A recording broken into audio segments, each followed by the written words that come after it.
예, 우리 정치를 씹고 뜯고 맛보고 즐기는 투데이 영식당 코너입니다. 오늘 두 분 모시고 함께 할 텐데요.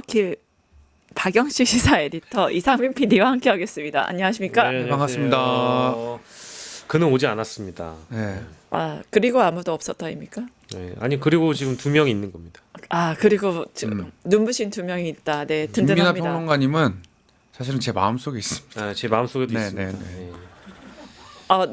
내 안에 미나 있다 내 이겁니까? 안에 미나 있다. 아, 내 안에 미나 있다. 네. 네. 예. 신앙입니다. 그의 아침이 오늘 불출석으로 인해서 네, 좀 더 네. 충만하길 바랍니다. 네네. 네, 같이 간절히 그 충만함을 기원하면서 같이 네. 영식당 가보도록 할까요? 네. 네, 최근 가장 주목한 뉴스부터 먼저 가보겠습니다. 박연씨 에디터님 뭐예요? 아유 뭐 이제 어제 같은 경우에는 뉴스가 너무 많이 쏟아져가지고 사실은 가장 주목하게 만드는 뉴스는 사실 항소 포기 논란과 관련해가지고 뉴스가 너무 많이 쏟아졌잖아요.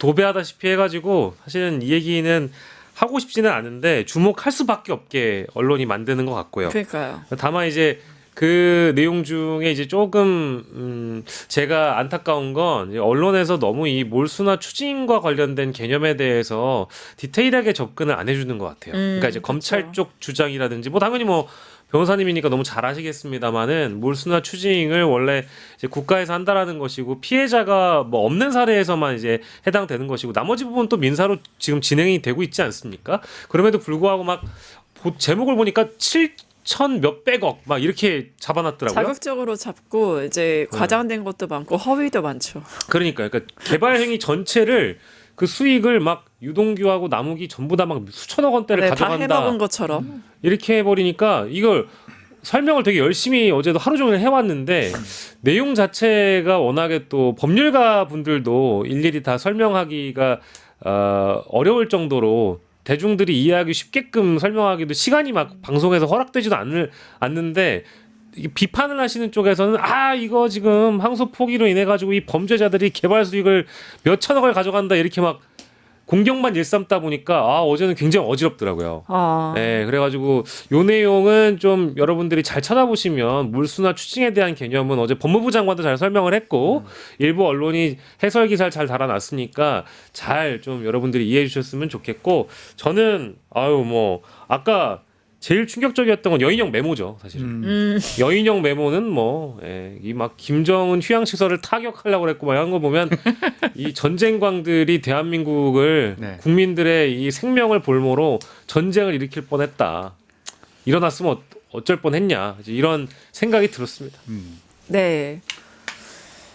이상민 PD님 네, 이번 저는 최신 뉴스 주목할 게 뭐가 있을까요? 가장 황당했던 그러나 뉴스가 가장 많았던 안녕하세요 김기현이에요. 그 가방은 제가 드린 게 아니에요. 저희 와이프가 직접 드린 거고요. 그 아내 핑계를 비겁하게 대시는 거 가만히 아닙니까? 있어보세요. 그 사회적 예우 차원에서 드린 거다. 선물 드린 거 어디 그게 대가성이 있습니까? 제가 이미 여당 대표였고 우리 와이프가 준 건데 그건 전혀 성립이 안 되는 거죠. 당 대표가 된 걸 감사하다라고 얘기를 했는데. 네, 대가성이 그게 있는 거 대가성이 없다라고 아닌가요? 얘기하면은. 그건 어디 대가성이 있어요. 아니, 와이프가 편지가 준 건데 나왔는데. 와이프가 뭐 공직자입니까? 그건 말이 안 되는 거죠. 아니 감사 메모가 나왔습니다. 예, 우리 제가 드린 게 아니니까 여기까지 하겠습니다. 우리 김기현이었어요. 예, 김기현 전 대표가 자기가 준 게 아니고 와이프가 준 거다. 그리고 비겁하다. 대가성 없다. 사회적 예우 차원에서 로저 비비에를 준 것이다. 이렇게 또 해명을 했는데 돈이 없어서 매우 슬픕니다. 근데 예, 그치 저희 어머니 이제 비닐봉다리 들고 다니시거든요. 네네. 예의를 좀 갖추세요 그러면.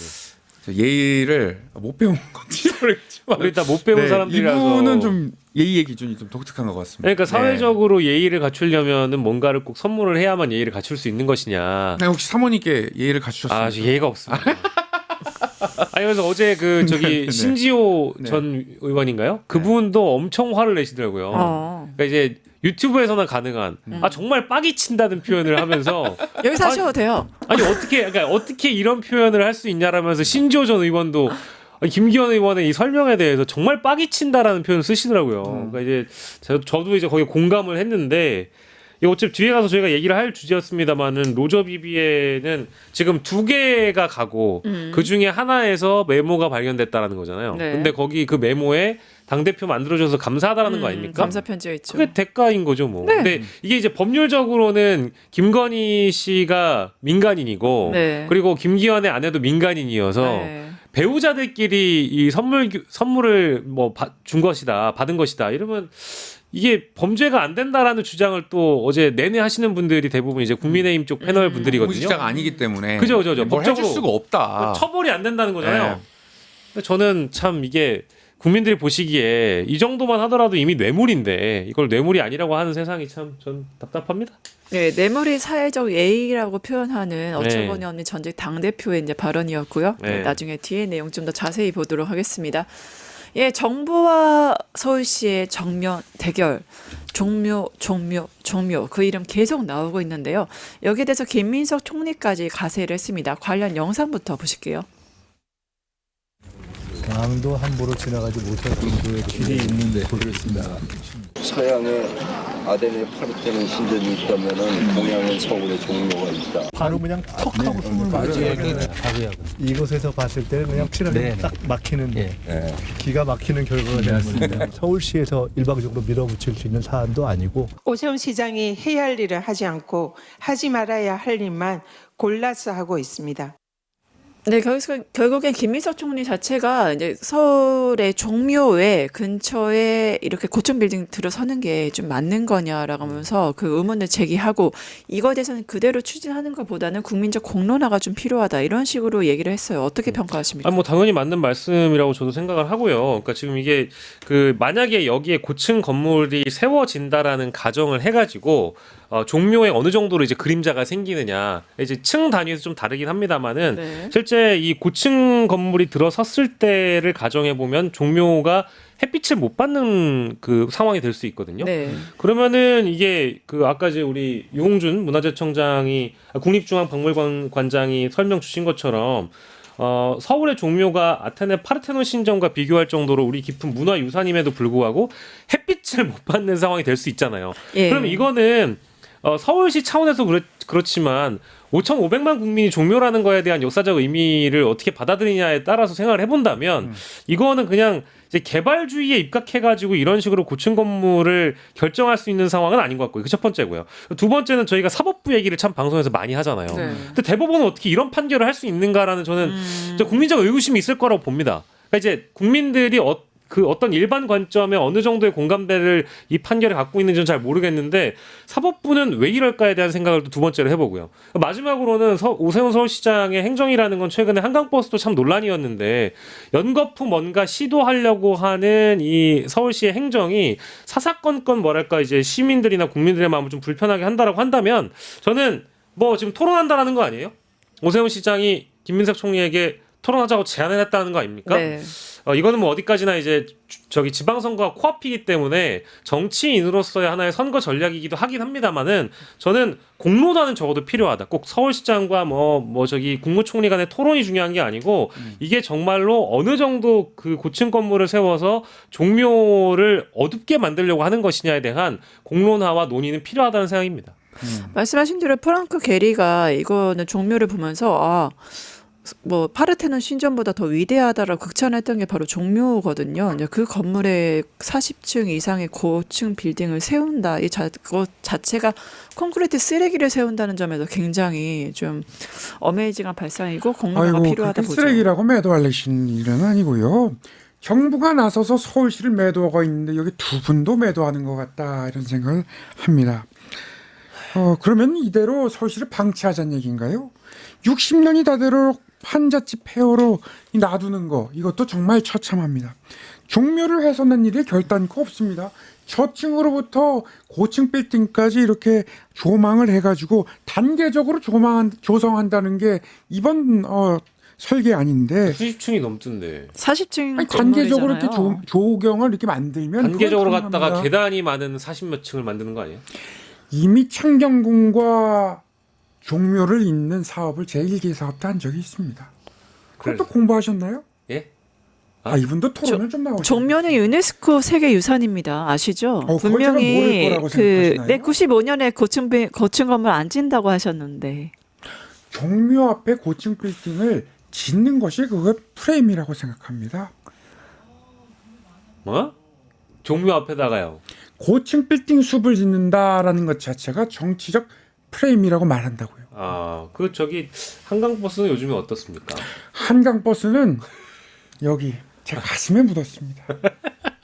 저기 좀 날씨 추워져가지고 한강물이 언데요, 시장님. 종묘에서 우리 한번 토론을 한번 해봅시다. 아니 근데 토론이라는 것도 다 지금 그 저기 지방선거 앞두시고 토론 제안하신 거 아닌가요? 잠깐만요. 전화가 좀 왔네요. 예, 오세훈입니다. 네? 저보고 치매가 왔냐고요? 아니 장난 전화를 어떤 자식이 이렇게. 예, 어쨌든 뭐 판자 지폐를 그대로 줄 수는 없었다 이렇게 말씀드리겠습니다. 그 토론을 좋아하시니까 이번에 오세훈과 명태균의 토론은 어땠습니까? 그거는 대제신문이죠. 예. 그렇게 얘기하시면 아니 뭐 대질신문도 일종의 호도하는 거죠. 토론이니까. 네. 네. 여기까지 하겠습니다. 오세훈 시장님이 대사가 많이 없습니다. 여기까지 하겠습니다.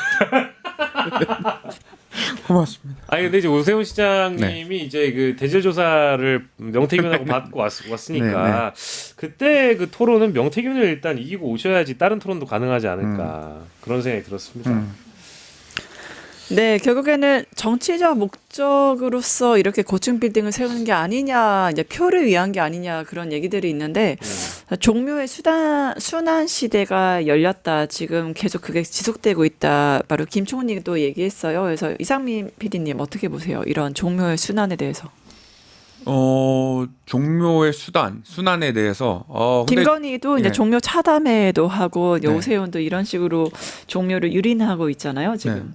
저는 사실 이게 토론을 좀 했으면 좋겠습니다. 오히려. 그러면 오히려. 김민석 총리와 오세훈 시장의 토론을 봤으면 좋겠다. 오히려 토론을 해서 뭐가 문제인지 정말 그 개발 그 자체가 문제인지 네. 아니면은 그 사실은 그 뭐죠 그 세운상가였나요? 세운상가. 그 생각 그 골목을 보면 좀 오래된 느낌이 들긴 하거든요. 그래서 열어놓고 좀 공론회장을 확보하는 게 좀 좋지 않나. 근데 뭐 정치인들이라서 네.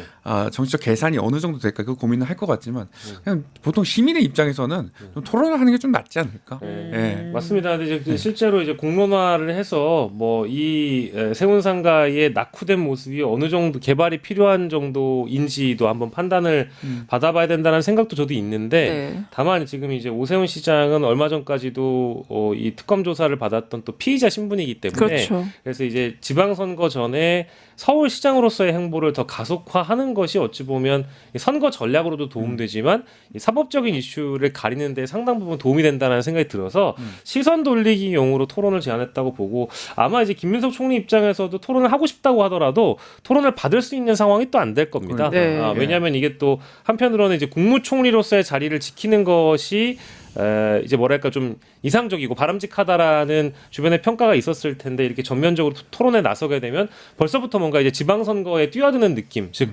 총리직을 버리고 서울시장에 출마하는 건가 이제 이런 느낌을 또 줄 수 있기 때문에 이런 정치적 해석들을 좀 뭐랄까 국무총리 입장에서는 지양해야 된다는 당위성이 좀 더 클 거예요. 그래서 아마 저도 뭐 공론화나 토론은 필요하다고 보는데 이 두 분 간의 토론이 아마 현실적으로 이루어질 가능성은 좀 떨어지지 않는가 뭐 이런 생각도 좀 듭니다. 저는 2차 훼손이라고 보는 게 이미 일본이 창경궁하고 종묘를 갈라놨었거든요. 원래 같이 있던 걸로 갈라놓은 작업이 시작됐고 근데 2차로 지금 세계 문화유산 지위까지 흔들리게 하는 행위를 하고 있는 거잖아요.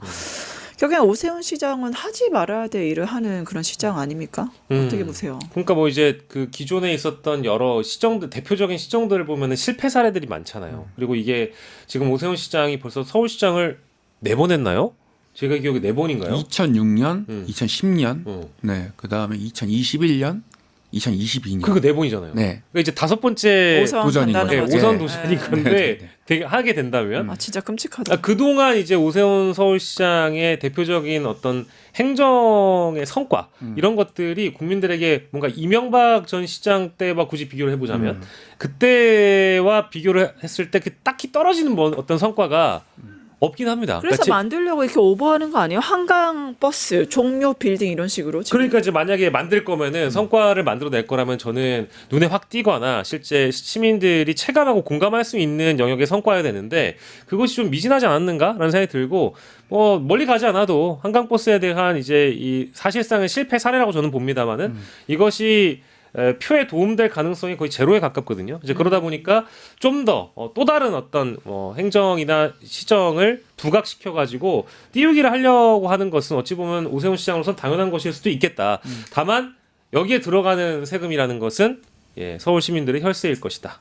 국민들의 세금일 것이다. 이거는 뭐 재차 강조 안 드려도 안타까운 일이죠. 네, 특히 이제 법원에서는 이 종묘 145m 빌딩에 대해서 건설 규제를 완화하는 게 적법하다 이러한 그 결론을 내려서 지금 굉장히 논란이 되고 있는 서울시 손을 들어준 건데 이상민 PD님 어떻게 보세요?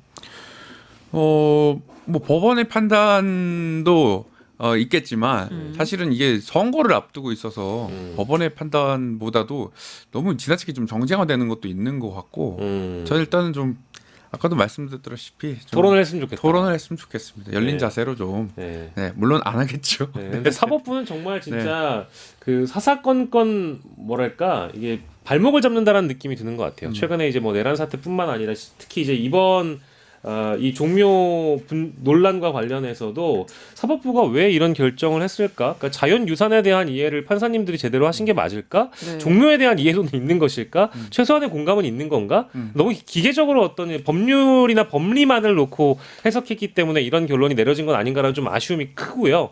항상 우리가 사법부를 최후의 보루라고 하는데 이런 결론이 난 걸 보면 이게 최후의 보루라는 어떤 자격이 있는 것인가라는 또 안타까움이 있죠. 네, 그러니까 결국에는 한강버스 종묘 빌딩에서 지금 계속 서울파리를 하고 있는 표를 위해 서울파리 하고 있는 오세훈인데 문제는 우리가 항상 국민들은 선거로 심판을 하잖아요. 근데 막상 시뮬레이션 돌려보면 쉽지는 않아요. 내년 지방선거. 어떻게 해야 될까요? 이거? 오세훈 시장. 견제를 어떻게 해야 되느냐. 뭐 이제 견제를 하는 방법은 첫 번째로는 민주당에서 좋은 후보를 내야 되겠죠. 예, 5선이 되려고 하는 만년 서울시장이라고 부르지만 이 오세훈 서울시장은 그냥 시장이라는 이미지가 이제 각인이 돼 있잖아요. 유권자로부터. 네. 그러니까 이게 각인이 돼 있다는 의미는 적임자라는 얘기와는 조금 뭐 좀 다를 수 있는데 네. 대부분 이제 뇌리에 이 사람 그래도 구관이 명관이다라는 그런 심리로 인해서 이제 표를 찍어주는 손이 가는 그런 유권자들도 상당 부분 있을 거라는 얘기거든요. 이런 고착화된 이미지를 깰 수 있는 참신한 사람 그리고 또 실제로 행정력이 뒷받침되는 사람 이런 사람들을 잘 옥석가리기를 해서 민주당 쪽에서 공천을 한다라고 한다면 일단 견제가 될 거라고 보고요. 인물이 그게- 중요하다. 그게 누구입니까? 모르겠어요. 경선도 시작을 안 누굽니까? 했는데. 누굽니까? 네, 네. 있습니까?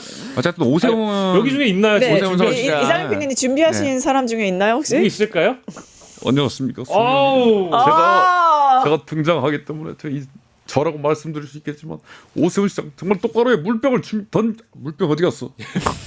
이거 읽어드릴까요? PD가 이거 오세훈 편인가 봅니다. 송영길이었습니다. 근데 지금 우리 송영길 저기 대표님은 다른 얘기가 나오고 있던데. 네, 어디? 광주시장 얘기 나오고 있지 않습니까? 그래요? 그렇습니다. 지금 호남의 아들, 호남 대동고의 출신의 우리 송영길이가 지금 호남을 준비하고 있습니다. 아주 박영식 훌륭합니다. 네. 박영식과 함께 앞으로 제대로 나가겠습니다. 아니 그럼 소나무당으로 가시는 거예요? 아니면 너무 질문 민주당으로 많이 하지 마세요. 알겠습니다. 입장이 나온 게 없기 때문에 정말 난감합니다. 저 그럼 소나무당 오늘 왜 대변인 이렇게 가시는 열심히 거예요? 하는 민주당에서 만약에 우리 송 대표님에 대한 네. 어떤 뭐 러브콜이라든지 네. 이런 게 있을진 잘 모르겠지만 네. 어쨌든 광주시장 얘기가 나오는 걸 보면 나중에 실제 이제 호남 쪽에서도 표가 갈리는 거를 민주당도 사실은 뭐 송영길 대표께서도 사실은 좀 신경을 쓰는 대목이지 않겠습니까? 그러다 보면 자연스럽게 어떤 뭐랄까 연대가 가능한 그림이 생길 수도 있어서 이제 여권 쪽에서 범여권 쪽에서는 송영길 대표에 대한 광주시장 출마 카드도 좀 얘기가 되고 있는 것 같더라고요. 그래서 서울시장도 서울시장이지만 광주시장 얘기도 잠깐 나왔으니까 해드렸습니다. 서울시장을 도전하는 분들은 네. 오세훈식 이 토론법에 대해서 많이 공부하고 가셔야 됩니다. 그렇습니까? 예, 예를 들어서 우리 박영식 후보께서 이 사업을 하신다고 하셨는데요. 그 사업이 얼마가 드는지 아십니까? 그 돈이면 서울시 1년 재산이 넘습니다. 그 나머지 돈으로 어떻게 하시려고 그럽니까? 이러면서 자기의 어떤 경험과 경륜을 강조하는 토론을 많이 구사하거든요. 네. 오세훈이. 예, 그런 연구가 좀 많이 필요할 것 같아요. 그러면 좀 공략을 해야 됩니다. 얼마인 뭐 수치라든지 네. 그러니까 서울시정에서 이제 오세훈 서울시장이 그동안 체득하고 학습했던 내용 정도는 어느 정도 준비를 하고 가야 된다. 그렇죠. 네, 그래서 카게무샤가 필요하시다. 네. 예, 그러면 저한테 좀 연락을 해주시면은 싼 값에 모시도록 하겠습니다. 그렇죠. 원래 네네. 이제 지방선거쯤 되면 네네네. 이제 모의 토론 같은 거를 네. 준비를 해가지고 캠프 차원의 준비를 하거든요. 네네네. 이제 그때 이제 가시면 되겠네요. 네, 싸게 좀 모시겠습니다. 아 실제로 가보신 적 있습니까? 없습니다. 없으시죠? 네네네. 실제로도 저를 왜 부르겠어요? 아니 네네네. 준비가 될 수 있는 거잖아요. 아 그렇죠. 그렇죠. 부청장님 기다리고 있습니다. 네, 역할 기대하겠습니다. 다음 주제 한번 가볼까요? 윤석열인데, 아유, 요즘 짭짤하세요, 수입이. 대통령 시절보다 더 벌었다는데, 이 영치금 어떻게 보셨어요? 이게 저도 깜짝 놀랐는데 영치금이 상한 기준선을 넘어가는 금액은 다른 계좌로 빼가지고 또 별도의 용도로 쓸 수 있다라고 하면서요. 제도적으로 막을 수 있는 방법이 아예 없다라고 들었습니다.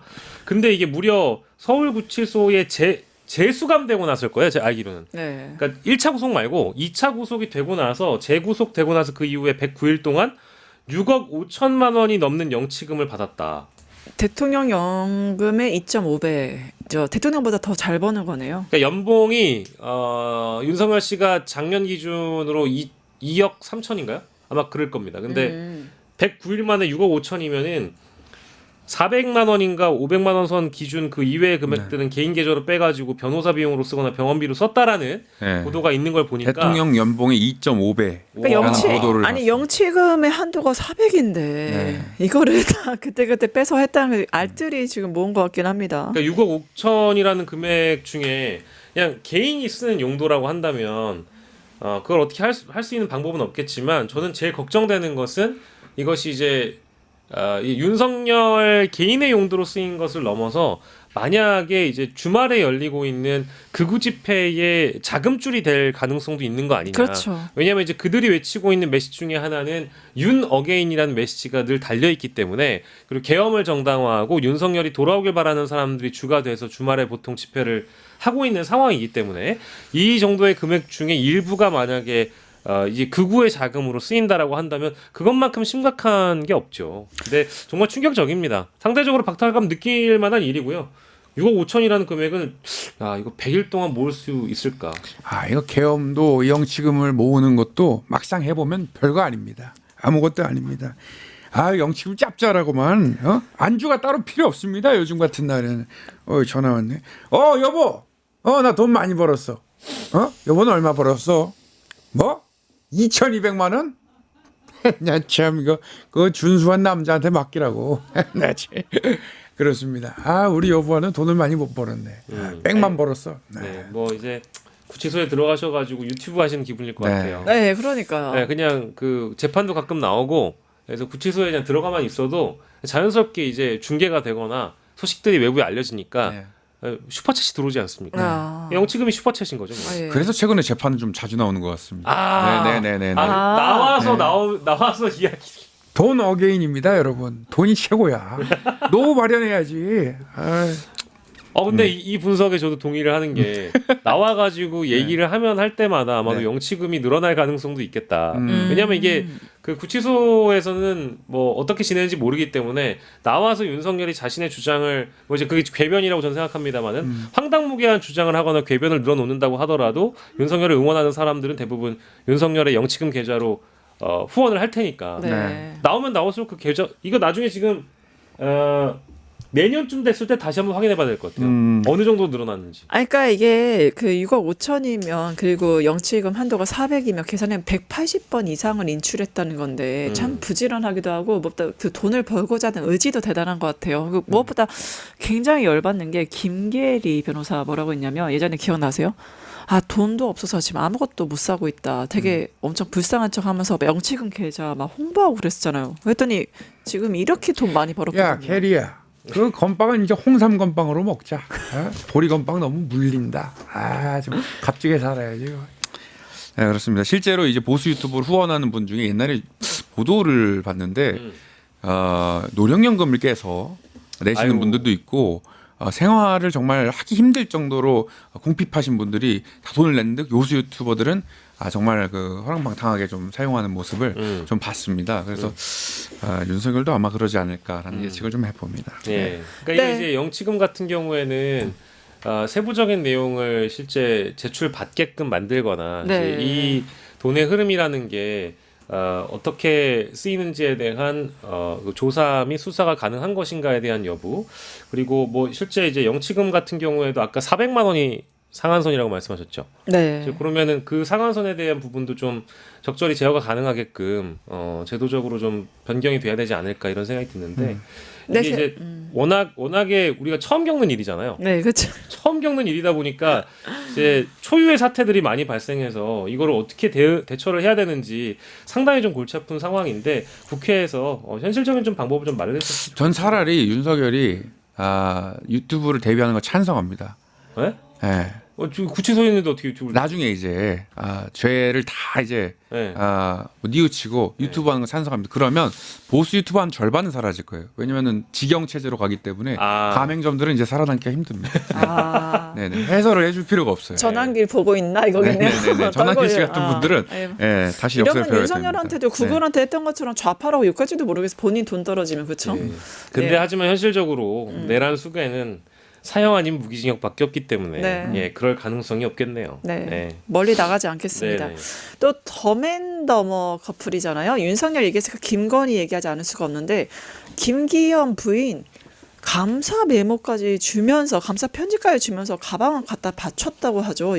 근데 이거 김기현이 예의 차원이었다. 이게 말도 안 되는 망언을 했는데 어떻게 보셨어요? 일단은 해명이 아주 부적절하고요. 네. 저는 이제 이 정도의 사안이라고 하면은 사실 의원직 사퇴감입니다.